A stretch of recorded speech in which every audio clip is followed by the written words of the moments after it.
tell us Radio 7 kwebali wano tubulire briefly ku Bunyoro kyewalabye mu campaign zongoli Hoima ne Masinde. Ekisooka njagala okusooka kwebaza Abanyoro Inywena, Abanyoro Kati,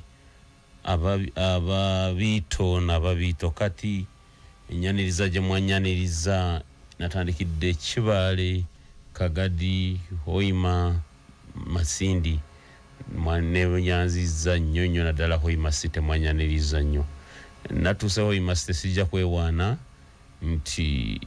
banyaniriza mu bungi muno sanyu lwetu akwanti banjagala nnyo naye nadentadde oluyimba lwange lwa campaign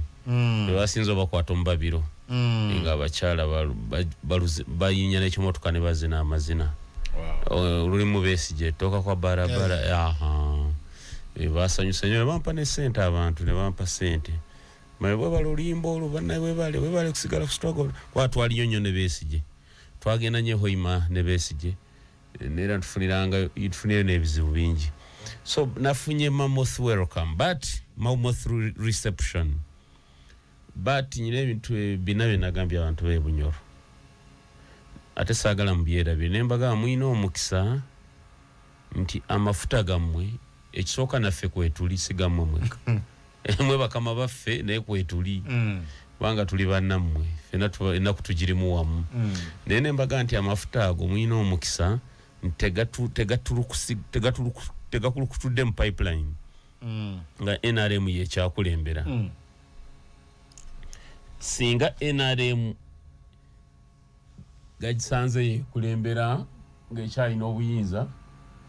temwandifunyeeko wadde 10 tugera ngagasima mu 2027 jakwa teriiwo kana akalulu tusuubira nti NRM kana agirekawo bwebanga yeriwo beeka abiri naye bwe balwana nebanga si yeriwo nabagambye bajja geyagaliramu kubanga tusuubira nti obubbi buno obukudde jembe bujja kuba bukendedde nembagamba ensonga ey'okubiri nembagamba Abanyoro mwagale nnyo obwakabaka bwammwe obukama bwammwe ne kingdom n'obukulembeze bwammwe bw'ennono mwagale nnyo n'olulimi lwammwe ennimi zammwe zigenda zigwawo research has it Abanyoro n'Abatooro Banyoro speakers n'Abatooro speakers bagenda bakendeera Abanyoro n'Abatooro lwa intermarriages bayina ekizibu wafumbirwa Omuganda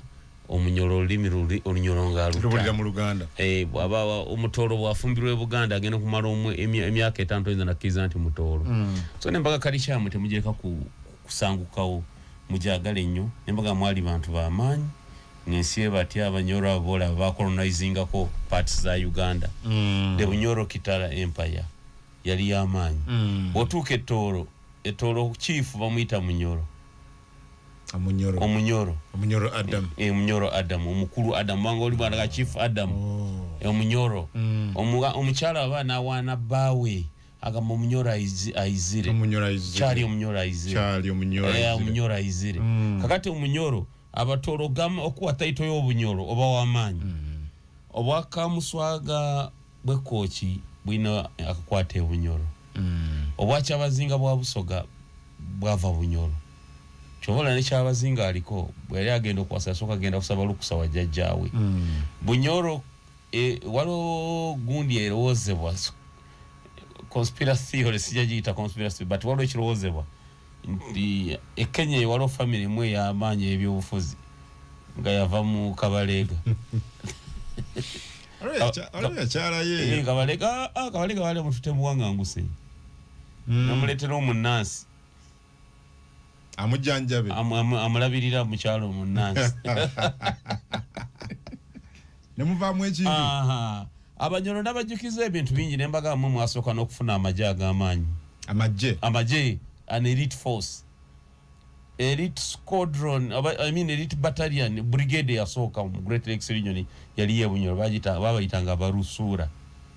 ye brigade the most the special forces ezasooka Abarusura abanga bareadinga pake Tanzania naye nga batya mu kitundu kino kyonna ne mu Great Lakes region batyanga mu kitundu kino batyanga Buganda nga Buganda bagityako ife twafuna air force yasooka towulira nko kibuuka omumbale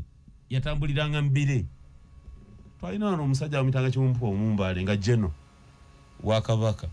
nga yaba ina dogoki nga yatambulira mu kire nga byaddala Kibuka Omumbale erwaniranga mbire ngolaba bire bye bijja bwati nga mwatambulira nkugambye nga mwatambulira obusale ne buva mbire ne bwetungamu kati abaluso abanyoni bakaba ate Abaganda bazibu batusinze obalwanira ne mu bbanga nera Buganda kyekagitasa ku bunyolo Kibuka Omumbale yegulira erinnya ebunyolo yakanganya abanyolo abo naga Abaganda basoko kuba ne Atwa Air Force yes nera bakikolanga batya simanyi Abaganda bano bantu bazibuzu baida science gotayiza kutegeera kubanga nange nkyewunya and it's true obuza kubasajja abakulu bajja kugamba it's true twalina omulwanyi Namiga wano mu Buganda nga bamuyita Kibuka Omumbale ye nga atambulira mbire ekiriwo kiraba bwoti neera ekyasa Kibuka Omumbale bagamba yamulyamu oluko yali mukyala nti abantu yabayaganza omukyalo omunyolo oba muki something story eri amu nambuza akakodiyo atamu akikola atya Kibuka Omumbale namubbirako Kibuka omukyala namulyamu oluko byonna biraba nga biringa modern warfare intelligence nabo bamubega ne bategeera ne bamutta so abanyolo naye bajjukiza however nyina ekintu kyenasanze ebunyolo abantu kyebategedde obubi nti ate munyagwa wana atya government wafunye feedback abantu waliwo abantu bangambye oli mutuufu amu nga bagamba ate obanga awanye NRM no bannayuganda kambayigiriza ekintu kimu omuntu naye oba tomwagala wabaako akalungi kakoze kakootingo naye kanoko kalungi omuntu yenna contractor yazimbye ekisaawe ekyehoyima nziramu waliwo value for money Hoima City Stadium ekisaawe ekyo ekyomupiira ekibazimbidde AFCON nsaba buli munnayuganda agendeyo kalabe waliwo value for money bw'obeereho nze nali manyi nti oba ebisaawe by'e Europe kamera ze zibirungiya I swear bw'obeera ku Hoima City Stadium nga bwefaanana mu artistic impression bwefaanana sente zaffe omutaka oyo teyazibba yatuzimbidde nga bwe tugira mu bifaananyi nkugambye bwefaanana yatuzimbidde ekintu kirungi nnyo weewuunyiza nnyo nasanyuse anti ze patriot kifaanana kitya kirungi nnyo kungu kirungi neera newaziza abantu behoyima tebakisinziirako ku NRM akalu nogente mu kikola ekyo wange NRM ate ngo tugambe nti anti uliriza objective anti isawe kikoleddwa anti kijiwesa kalulu tekigenda kukyusa mbeera za kitundu kyo kirabisa bulungi ekibuga sagala nedda si ekimala kubanga kati balina ebizibu ebirala bwotunulira Hoima Regional Referral Hospital bwefaanana amaanyi gakugwamu bwotunulira eddwaliro ly'emasindi amaanyi gakugwamu so 40 years down the road kubanga abantu be bafunyemu kasaawe kokka akalungi nekyo kirungi ekisaawe kirungi neera sikakasa nti omuntu ayabadde supervising ekifaawe ekyo NRM sente anti balima batya okuzibba kyembuuza ezo zaabayitako zitya kungu bw'otunulira ekisaawe ky'Ennamboole kyebaddaabiriza obuddaabiza n'obuwumbi 120 renovation obuwumbi 120 n'okigerageranya nekiki kyebasitandika from the scratch waliwo omwami yangambye nti mu Gw'omusanvu guno omwaka baali basaawa bagenda kuzimba ekisaawe balamu mu Gw'omusanvu twali tetumanyi kigenda kuba kiwedde naye maidiya bw'otuuka ku kisaawe kiri kale nakolimidde nnyo NRM singa mu myaka 4 buli sub-region waliyo ka project akalabika bwe kati ekitabo kitaba kisaawe ne liba ddwaliro nga that project ekisaawe kyo so iconic very iconic project nkubuulira NRM tekolanga project efaanana bwetyo ebbanga lyemaze mu buyinza neera sikakasa nti NRM be bakikola yakubuuliriza omutake naye baŋŋambye nti omutaka oyo yakubira President Museveni mbu n'amugamba oyagala kisaawe nti nga kirungi nti nga kyekisinga mu region nti gamba abasajja bababbi bo banneesonyiwe tebaddamu kunkubira nga busente baagala bumusombako naye nkulayirira omuntu amanya ekisaawe ekisinga mu Great Lakes region muno ekisinga Hoima City Stadium akiŋŋambe ku radio tewali kisaawe kisinga beauty my goodness it's a beautiful place really mu region yonna it's a beautiful thing nkubuulira tuleke kulimba neera nagambye NRM bweba yakoze ekisaawe ekyo accident y'amaanyi basuubirayo NRM mukola project bwetyo oba byabalema batya okubba enjaka gye kyaka ekiro oba amataala go ne bagalekawo batya. I'm just even surprised. Mwami Kashumba yali wana tuga nti okusinza ku yimbu General Muhoozi yali agenze Rwanda n'abuuza abazi bagira BKR or something like that. Always sawe kiri Rwanda. Eche Rwanda yena kiri beautiful. N'ekyafe kikisinga. Kati mbu n'abuuza General Kagame nti baani abakolera kino. N'amubuulira nti batake abasuma. Nti nagamba from there natandika okukola okukikwasaganya okola nti bajja bakizimbe. How I wish nti abataka we baddabiza Namboole. Bw'otunuulira Namboole bw'afaanana ayingira Capital City. Ali mu Capital City. Ne bakola ki? Simanyi na kye baakola kubanga oguntu gwonna gwasigala guli anitaide nga gwonendabika. Pozi buno butebetebe baateekateeka mu ndowo nawe kinaye nga ssente biliyoni. Tola abantu waliwo biliyoni 10 balina okukyusa feesi y'ekintu ekyo. Kubanga Namboole. It has been like that. Bw'oba ova ku Jinja Road yakwaniriza mu kibuga Kampala. So nze ekyangambisiza abantu Hoima tebawa NRM akalulu. Tima NRM liyekozesa. Watu waitumanyi nti oba tebabimanyi. Katuka usanga abasajja banengeri gye balwa omunsiko. Ebirungi tebabimanyi. Tubalega baleka. Naye ate batulaze n'okutulaga nti ebirungi babikola ki? Babimanyira babikola. Ne bagaana buganyi kubikola. Betaaga kujja mu buyinza. So singa tuyina ekacheeka, singa tuyina Kacheeka stadium ngeri etyo, Bugembe stadium ngeri. Nze ngambi kali akantu kali beautiful. Walaba bagenda kujoina Akibwa stadium okuzimba. Sente ze babbirako neke baateekako. So singa babamu omutima ogulumirwe nze nagambye nti singa sente za peneti ze yatwala biliyoni 10 okuzimba Lubowa hospital bawo omutako zalukolede ebisawo bwe bityo nga bimeka ebisawo nga bisatu. You can imagine. I'm telling you. Let me tell you kidi ekisawe teri muntu ayinza kukyala mu Bunyoro notayagala genda ko na family yo kurelaxinga ko kukisawe kiri. Nadalo bana yamba restaurants and is very operational, full-time operational. Eri tourists. It's very beautiful. Very, very beautiful. Ateze kambanya nyole ebintu bwe bityo bya attracting emitima gy'abalambuzi. Omulambuzi ajanga ze kulaba Afcon. Environment gyalabye Hoima feel gyafuna mu Hoima City Stadium. Yokemmala n'okudde Uganda. Nakomo. So omuntu ya planning nti watekewe Hoima City Stadium we Bunyoro. Kati no senzira omwami 7 credit wabikoddwa mu government. Ekinkwasizo ekyengambira mu President 7 tawe wakalulu. Mu myaka ano gambo nti bukoze mu gusembayo. Atenga kantu kamumbwe kati. Fabantu bade nebisawo ebityo nga mukaga n'amalwaliro. Actually beauty ne mugiteka ne malwaliro. Eribo wasinga tulina oguntu oguli iconic we gutyo ku trillion ya FM. NRM zenali sijikastigating anyo ku development nga mayite bimanyi ngeri gye balwa omunsiko. Ni Hoima Stadium. Hoima Stadium yandaze nti bamanyi tebagala bwagazi tebagala gwanga. Bwe bayine futwa. Futwa bayine futwa kuba na Uganda. So zirapotya nga bwitambula. Campaign so far zibadde simbi naye challenges nga bulijjo tezibulamu. Naddala ku kalulu kwa president waliwo okutya naddala ku president wange. Isokera ddala reception abantu gye batuwadde gye tuyitidde olusani yalutambudde. Kyali nga ekyokusaaga naye as I speak of now owulira nga vibe ne momentum eri mu bantu eyo ku lusani eri waggulu nnyo. So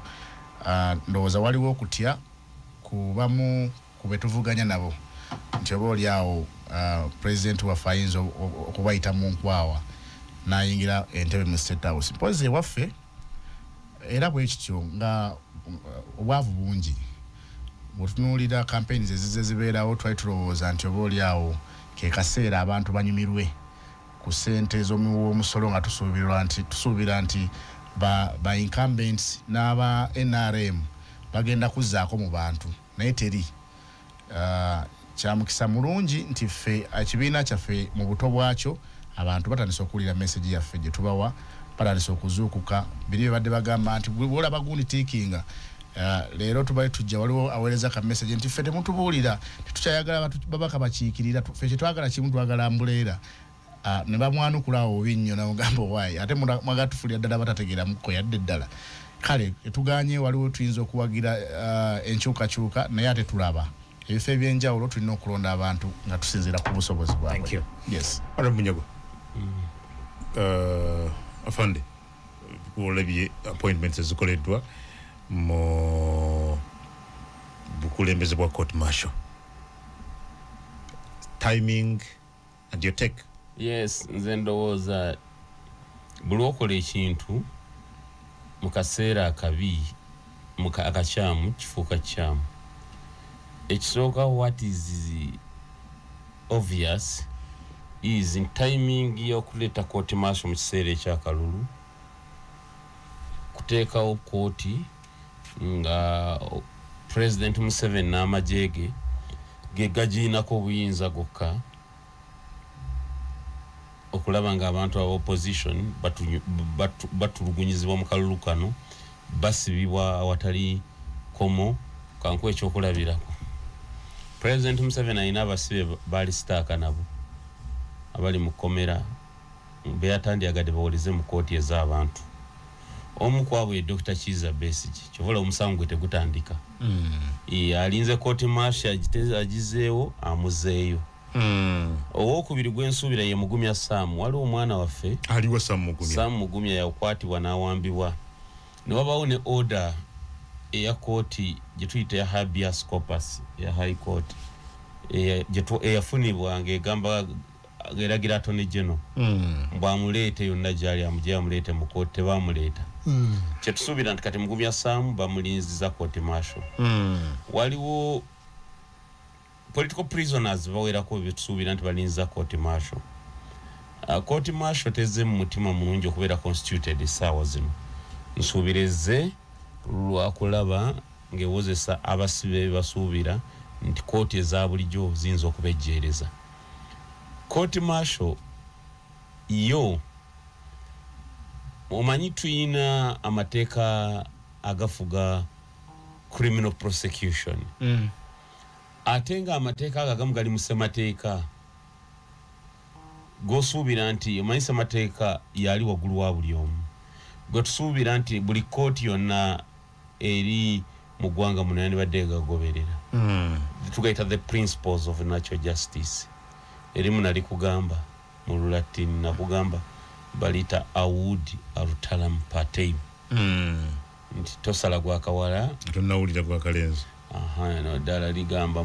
nemo judex in causa something like that. Ligamba litya? Nemo Judas Kosashua. No, nemo judex in causa lesra, something like that. Omyera bidemo Lulatini luwanvu lutambula lutyo nga ligamba tobeera mulamuzi mu musango gwo gwennyini. Amateeka gali abiri, the principles of natural justice. Tosala gwa kawala nga towulidde gwa kalenzi, eryo court martial terigoberera. Eryo lirimu ebintu bingi, fair hearing, kye bayita fair hearing. Kane wajja wabeerayo obutabeera mulamuzi in your own cause, I mean in your own case. Ntobeera mulamuzi mu musango gwo gwennyini. Kakati kankulage bongamba nti mbadde njeekera gavumenti, kitegeeza mbadde nwana na UPDF. Kitegeeza aggrieved number one is UPDF. Ate ontute mu maaso ga UPDF empoze sisuubira bwenkanya. Sisuubira bwenkanya oba omaze okuba kyebayita the principles of natural justice. Kati waliwo rights to bail, rights z'omuntu of the accused, omuntu alimu awozesebwa alina ddembe lye, right okubeera ne lawyer wo. Walaba court martial unprecedented act yakolebwa okukwata Aaron Kiza nemo judex in causa zwa okubiri. Kakati Aaron Kiza mulaba bamukwata unprecedented. Ne bamukwata agenze kukolereza Dr. Besigye na Haji Obed Lutali. Ne bamubali bamuarresting nga ne mukasoma mukaguli kekamu. Can you imagine? Actually basoka mukasuka n'abasibe badawoleza n'abeera mulga why ne bali ku misango mirande bali bagenda basiba bibamwa bona bali bagenda bateka ku charge sheet emu na mumujeyo yasuka agende. So ekirala ebisanyizo by'omulamuzi omulamuzi ebisaanyizo by'omulamuzi omuntu okusindika omuntu kalabba nenga abali awo n'amateeka tebagamanyi kyabulabe nnyo n'osalira omuntu ogw'okufa naye nga tewasoma mateeka kiringa kukwata muntu atasoma busawo nogafa amagye tulina enkola eyaffe ffe bw'olwala nga wetaaga kulongoosa tuyita brigade abaawo akoleko operation yawo kyabulabe nnyo abantu wadde nobwogamba nti kale basivilian tetubatwalayo twalayo basirikale kanene abasirikale bannayuganda abalina okukuumibwa ssemateeka wa wano so kyabulabe nnyo ogamba nti onoobeezaawo kooti ng'etuddeko abantu abatakwalifyinga kubeera balamuzi ba high court basalire abantu obulabba mukusalidde firing squad kyakolebwako Kanusula Semakulu ojjukira mu Northern Uganda Samarire bwe yasala akalabba yasalira abasirikale babiri akalabba ne bakubirawo amasasi nga tebwadde na right to appeal omanyi wadde omusango musinza omuntu gwamusalidde n'ekibonerezo bagamba omubuulire nti oyina eddembe ly'okujulira kakati bw'oba tomwadde na chance y'omusawo 48 nobanga omutiddewo oba osse an innocent man so waliwo tukiyita presumption of innocence omuntu eddembe lye ery'okusigala nga tolina musango okutuusa nga gukusse mu vyo obanga kwekennyini okkiriza ekyo mu kooti masho tekiriyo enkwata gye bakukwata kuleetera mpingo ku magulu na mikono olabira ddala entiisa eri wali n'embeera eri mu kooti yaabwe obutawa balooya kitiibwa entuula arrangement of court kooti eyo eyinamu kye tuyita the bench the bar buli omu ayina mu kooti we bamukolera okutuula bansamba abayivu balina we batuula the bar bench y'abalamuzi bikiko kakati Aaron Kiza yajja atuule ku bar bayitawo ku bar obalooya babeera nga waliwo Kano atudde nga waliwo ndowooza captain ali awo captain amudha kwa nini wewe unataka nini ojaga you want to sit there no we talk up kati baloya batuula otaddewo ba sergeant ba captain bani abasirikale bakutte n'emundu kakati ekyo obutagobere okumenya amateeka that blatant abuse of court procedure the decorum of court okubanga nayo gyemuyita court naye nga terimu nakyo tuyita decorum nze mbadde nsuubira kooti maaso yandisose neyetegerezebwa nnyo ekirala ekisembayo ennonda y'abalamuzi abo olina obuzibu ku Brigadier Richard Tukachungura simuyinaako nga muntu Tukachungurwa simuyinaako nga muntu abadde judge advocate naye wamulaba amaanyi ge yali akozesa okudefendinga illegalities aluba n'amannyo bw'ati nga obusungu bwe yali ayolesa kakati kankubuulire ennonda abalamuzi abo gye balondebwa yandibaddemu omukono gwa Judicial Service Commission yes nti omuntu wabeewo n'okumukozesa interview banoonyereze ne ku antecedent conduct ye kubanga ati omukulu we brigade wamulaba obusungu bwe yayina mu kooti eri nga bawozesa Dr. Besigye olabira ddala nga ajja kolera ekisemberayo ddala omuntu kye bayita independence of the judiciary mu kooti maaso tekiriyo justice erina kubeera dispensed obwenkanya buyina kubeera nga bugabulwa awatali muntu kusindiikiriza nti essimu evuze nti nsibira nsamba oyo ene judicial office ayina kubeera independent ne apparent haila kajogereko exactly kati ng'ovudde ku ekyo teri brigade atayinza butakwata simu ya chief ya CDF mukamawe kati fe bamenya gwaboogera ennyo ku maradio yogera kwodo nga bwesanze mu kooti maaso oba mu kaseera kazibu nnyo kubanga tomanya essimu eneeva wani nagamba oyisooka omusimu mu myezi 6 nga tosobola kujeemera mukamawe tasobola akwokubisaluti aya afande nera essimu bwevuga nkomewo nayingire kati kankomewo kamukusibira afande nawe ojja kukkiriza ne omukulu kyagambye ekya kooti yonna nga sinambulukufu ojuliddewa eba si kooti ne Radio 8 komyewo Adam Kungu mu program gw'ensonga Honorable Mubarak Munyagwa omugati gwa Bata kosa muganda wange Nsamba kuva mu Common Man's Party Makindi Sabaga obadde ensonga yokusatu tebaddeko yakusatu yakubiri ensonga ebadde yakusatu ensonga yange yokusatu ya affirmative actions ku bakyala n'abavubuka tugamba nti abakyala bano bamama baffe oba oli abasajja tusuddeyo nnyo ogwa Nagamba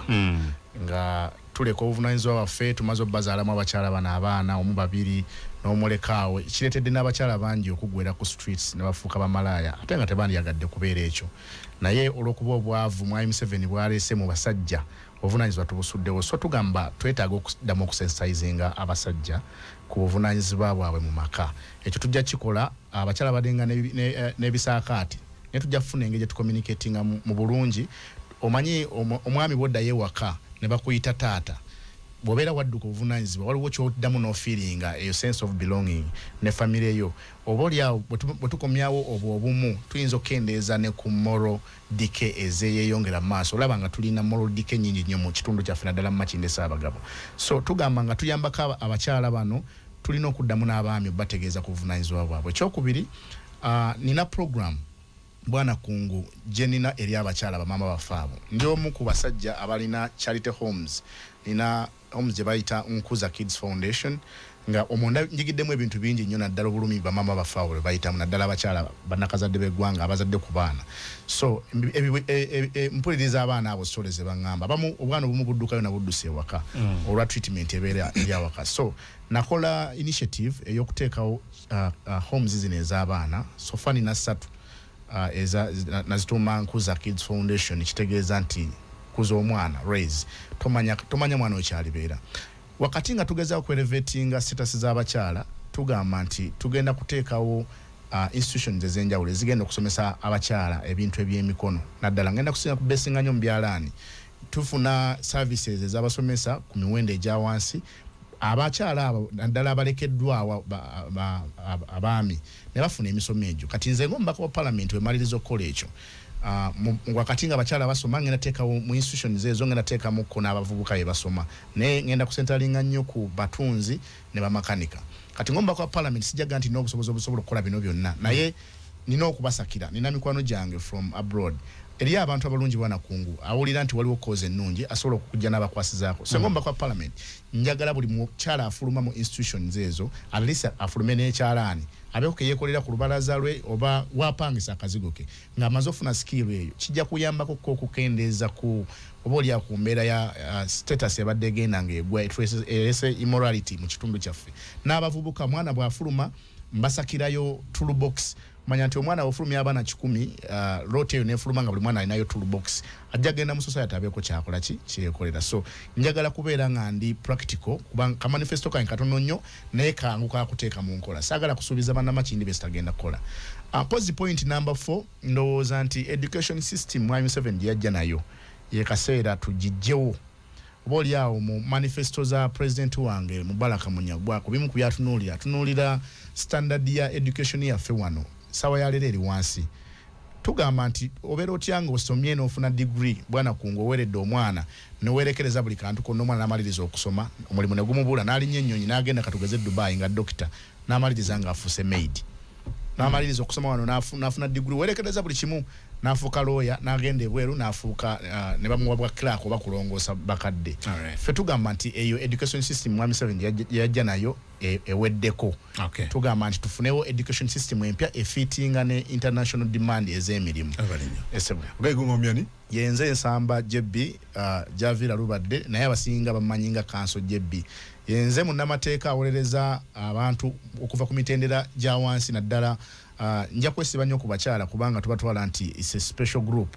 oba oliawo eyita mu mbeera ey'okusomozebwa nga tebalina mwasirizi so mbawolereza ku bwereere singa nkuzuula nga olina koze ennungi nkola mediations ez'enjawulo naddala mu nsonga z'amaka bingi nnyo byenkoze mu Makindye Ssaabagabo sajja kwogera wano siri nnyo muntu nnyo wa kamera naye nga ku ground bakimanyi nti mbakoledde era bampulira nti yenze mubaka oba oliawo alina qualifications zonna omubaka wa parliament zeyandibadde yeetagisa okugenda mu parliament ateseze constituency Sebo Honorable Sebo Adam Kungu manya ne josinzire munnaye wero alikuweereza gwanga Uganda n'Oluganda yeso ekitiibwa ebyo fonji tumbudde president wa Brain Soja mu gwanga Uganda tata John Ngabulijjo mwogezi wa Minister Passis namuganza Minister avunaanyizibwa ku mayumba wero alikuleta presidential candidate Haji Mubaraka Munyagwa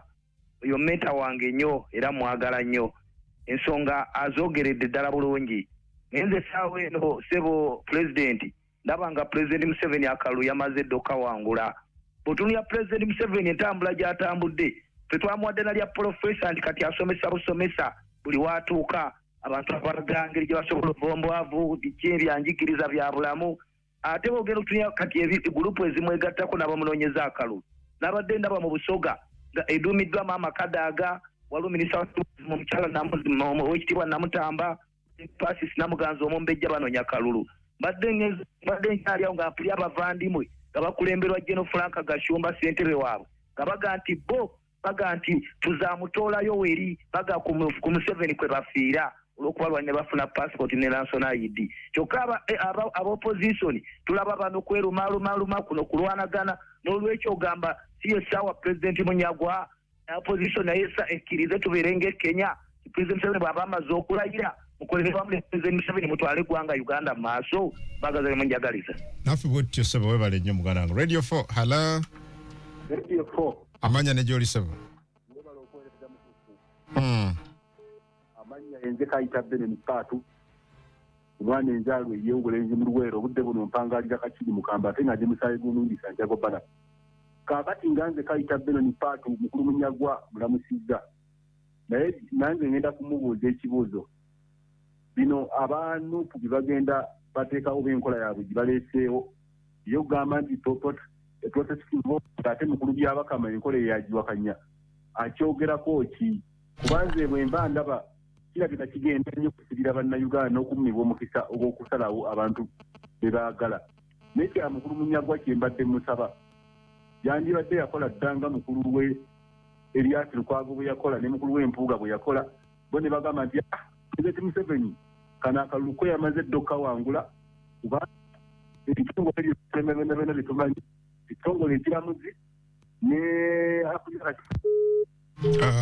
Sasire Radio 4 hala ogolo gwamuziza sebo kale sebo gwamuziza sebo kale munna amanya ne gy'oli amanya amangira jugo ndi wanateeti ekyamazima nsooka okwebaza mwenna abateesa nekyensaba okwogerako nga nze ebe nalibadde nga nze pulezidenti nalifuza Uganda n'emyaka 4 kubanga bannayuganda tuli bajega nnyo Mr. Kungu olaba ssaawa ya leero bannayuganda ne bogenda e Mutukula ne bogenda e Sonsi ne bogenda e Bulindo bannayuganda bukigenda maaso bakiraba bawuti pepe yaguno omwaka ogulaba kigenda okulonda omwaka ogujja buli muntu yenna omulonzi alina amagezi agategeera amanya avuganya Pulezidenti Museveni otuulira bawuti pepe begenda okubeera Webwaini avuganya abavuganya bali babiri bokka bali babiri bwe bati bali abasigadde bonna baleetebwa buleete era omuntu nategeera akola ki akimanyi ensonga endala bannayuganda obujega bwe tuyina waneeka bojja baggala ekkubo omwaka mulamba ekkubo liri Kampala balina MP Segona ekkubo tebalina omu alyogerako bw'otuuka nateeta embitaalo yinza egamba oli oba oli ludda wa naye nga balina abale nnyo tuyite mu bufunza hala mukulu nedda kayita nsaasira tufune ku mulala akadde kaffe tulina katono the timing and psychology of the decision to appoint the head and members of the General Court Martial would intimidate anyone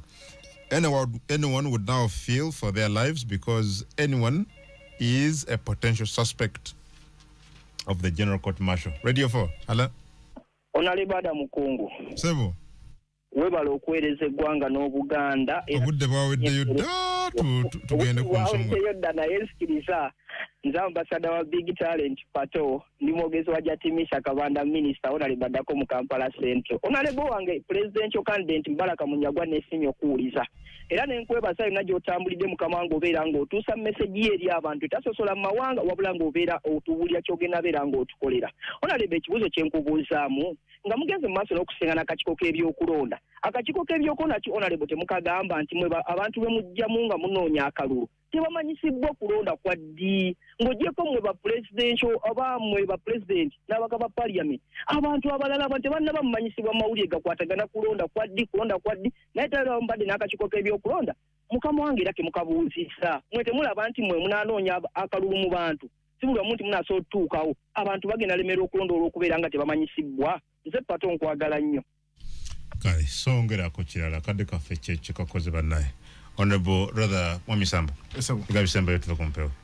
mpozi njagala kusinzira ku mpewo eno bwana Kungu tegeeze bannamakindi Ssaabagabo nti mu kalulu 9 ku bubaka bwa Parliament era mbasaba nnondere ddala Olusaniya ke kabonero kange President wange Mbalaka Munyagwa nsaba abantu be Masajja Busabala Namasuba n'ebifebiranyo mwena bannamachinde sabaga mbakunga teri byagamba nti tikinga butikinzi ku mulundi guno tulonde nga twetegereza tulonde omuntu asobola nze nsamba Javira Lubadde Ssaabasajja Kabaka awangale byebye byangesebo abali nyihone Munyagwa mikuru ku nyina omukubi wa masimu omwaka utomba biro wenatete